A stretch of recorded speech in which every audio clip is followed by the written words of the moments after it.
Il y a une tendance qui est vraiment incroyable dans notre société, c'est qu'on prend les gens qui ont confiance en eux comme étant des gens pouvant être manipulateurs, arrogants, voire même pervers narcissiques.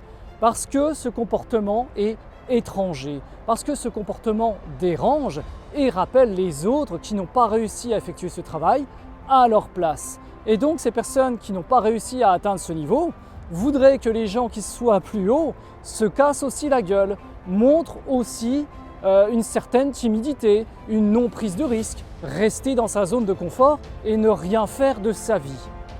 Quoi de plus charismatique qu'un homme qui souhaite entreprendre? Quoi de plus énergique qu'un homme qui sait motiver les foules, qui sait animer des débats et qui montre une certaine éloquence? Non, il faudrait être comme tout le monde, baisser les yeux dans la rue, rester bien sagement dans son bureau à faire ses heures de travail régulières et surtout se taire, ne pas se montrer sur les réseaux et faire patte blanche. Ne pas aborder les femmes dans la rue, ne pas prendre de risques, ne pas faire des activités qui puissent prodiguer des émotions fortes. Ah non, surtout pas, reste là où tu es. Alors moi j'ai envie de dire à ces gens qui n'ont pas confiance en eux, eh bien déjà de commencer par faire le travail sur eux-mêmes s'ils ne l'ont pas entamé.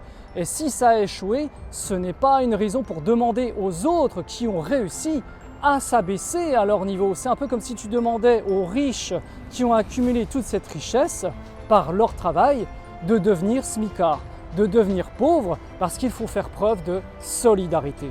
Oui, mais là, la solidarité, elle n'est pas la bienvenue puisqu'elle n'apporte rien de bon. Nous sommes là pour nous élever, nous ne sommes pas là pour être solidaires dans la misère, bien que la misère aime la compagnie.